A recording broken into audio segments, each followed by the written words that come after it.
كنت في الزقازيق انا وكريم في وقت متاخر، وكنا عاوزين نشرب حاجه في السريع علشان نلحق نروح، فلقيت كريم بيقول لي سندباد انا عايز اشرب حاجه، انا عايز اشرب حاجه، انا عطشان. بعدها لقينا كافيه اسمه بونجور موجود في الزقازيق جنب موقف 100 غمر، ولقينا في قاعده في الهواء الطلق، قلنا ندخل نقعد ونشرب لنا حاجه، فجبت لنفسي قهوه تركي رايقه وكريم طلب بيبسي، وهو بيشرب بص على الترابيزه لقى منيو للسحور، فما صدق وقال لي في سحور هنا اهو يا سندباد، ما تيجي نتسحر ونشوف الكلام بيقول ايه. قلت له بس كده احلى سحور ليك يا كيمو، فطلبت تشكيله كبيره كده من المنيو علشان نروق على نفسنا، وبالمره علشان لو اتاخرنا في الرجوع للبيت نكون لحقنا اتسحرنا، مع اننا كنا قلقانين شويه وكنا خايفين ان السحور يطلع اي كلام، وخصوصا اننا اول مره ندخل هنا، وكمان ده كافيه مش مطعم، بس شكل الاكل بيقولوا انه هيبقى تمام، فتعالوا نشوف طلبنا ايه ونشوف الكلام على ايه. كريم اول لما شاف السحور قال لي ايه الاكل ده كله يا سندباد، انا هاكل ده كله؟ قلت له يا عم يلا بس نسمي وندوق علشان الكلام يروق. هدوق اول حاجه الفول بالزبده البلدي، كان طبق كبير وسعر الطبق ده كان 22 جنيه، كان سايح في الزبده ومستوي كويس وطعمه حلو قوي وعجبني. وكريم هيدوق الفول بالزيت الحار، كان طبق كبير برضه وسعر الطبق ده كان 17 جنيه. كريم دق لقمه في الثانيه وقال لي عظمه على عظمه، واداله 2 لايك. جبت برضه طعميه محشيه قرص كبير، القرصين مع بعض كانوا ب 13 جنيه، كانت محشيه طماطم وبخلطه بونجور، ودي خلطه خاصه بيهم، وعليها سمسم من فوق الوش وبهارات، وطعمها كان مقرمش من جوه كده ودايب مع الحشو، وكانت سبايسي شويه فحبيتها. بعد كده هنخش على طبق البطاطس اللي كان سعره 12 جنيه، خدت كام صابع كده في لقمه وعليهم شريحه بصل وطماطم علشان اودي، ولقيت البطاطس طعمها حلو بالتوابل اللي عليها وعلشان معموله عندهم مش جاهزه.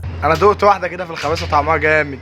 وهخش بعد كده على بيض بيتزا، وده عباره عن 2 بيضه اومليت عليهم من فوق طماطم وزيتون ومبشور عليهم شيدر تقريبا، كان سعره 40 جنيه، ورحت واخد حته في لقمه مع الفلفل شطه، وكان طعمه بالنسبه لي عادي مش مميز الصراحه لكن مش وحش. وبعد كده طبق الجبنه بالخلطه، ودي جبنه عليها طماطم وطحينه وخلطه هم عاملينها، كان سعر طبق الجبنه ده 12 جنيه، وبالنسبه لي برضه ما عجبتنيش قوي بس برضه مش وحشه. بعدين لقيت كريم بيقول لي يلا يا سندباد انا جعان، انت عمال تاكل وسايبني، وقام داخل على قرص الطعميه وكله من غير عيش وكله كمان بالعيش، شغال الله ينور بجميع الطرق المتاحه، ودخل على الجبنه ولهط علشان كانت عاجباه قوي، والبيض كمان. اما البطاطس فكنا بنتخانق عليها في الاخر من حلاوتها، وفي النهايه قعدنا نخلص باقي السحور وناكل براحتنا. وبشكل عام ما كناش متوقعين الصراحه ان السحور هيطلع حلو كده في كافيه بونجور. بالنسبه لي الفول بالزبده البلدي والبطاطس والطعميه المحشيه كانوا احلى حاجه، وبالنسبه لكريم كان حابب اكتر حاجه الفول بالزيت الحار والبطاطس والجبنه والطعميه، وباقي الاصناف حلوه برضو بشكل عام. ممكن تحسوا ان الاسعار غاليه شويه لكن بصراحه الكميات كبيره وطعم الاكل ممتاز، واحنا طلبنا اكل كتير علشان كنا جعانين، يعني الطلبات دي تكفي لحد 5 اشخاص تقريبا. عرفت منهم اننا كنا في بونجور 3 علشان في اكتر من فرع ليهم في الزقازيق، والسحور متاح في بونجور 3 بس، وعندهم كمان خدمه التيكاوي من غير دفع مصاريف خدمه. اللي جرب السحور في بونجور او لسه هيجرب ما ينساش يكتب تعليق برايه ويشاركنا تجربته. وكنت نسيت اكل الزبادي فاخدت واحده، وكريم قال لي خليني مع البيبسي شويه، قلت له خليك يا عينيا ودلع كرشك شويه. وفي الاخر نسينا نفسنا، قمنا جري علشان نلحق مواصلات بس للاسف ما لقيناش، وركبنا عربيه نقل ماشيه على الطريق السريع محمله شطه وليمون. واستنوني في فيديو جديد جاي على الجد والجدون.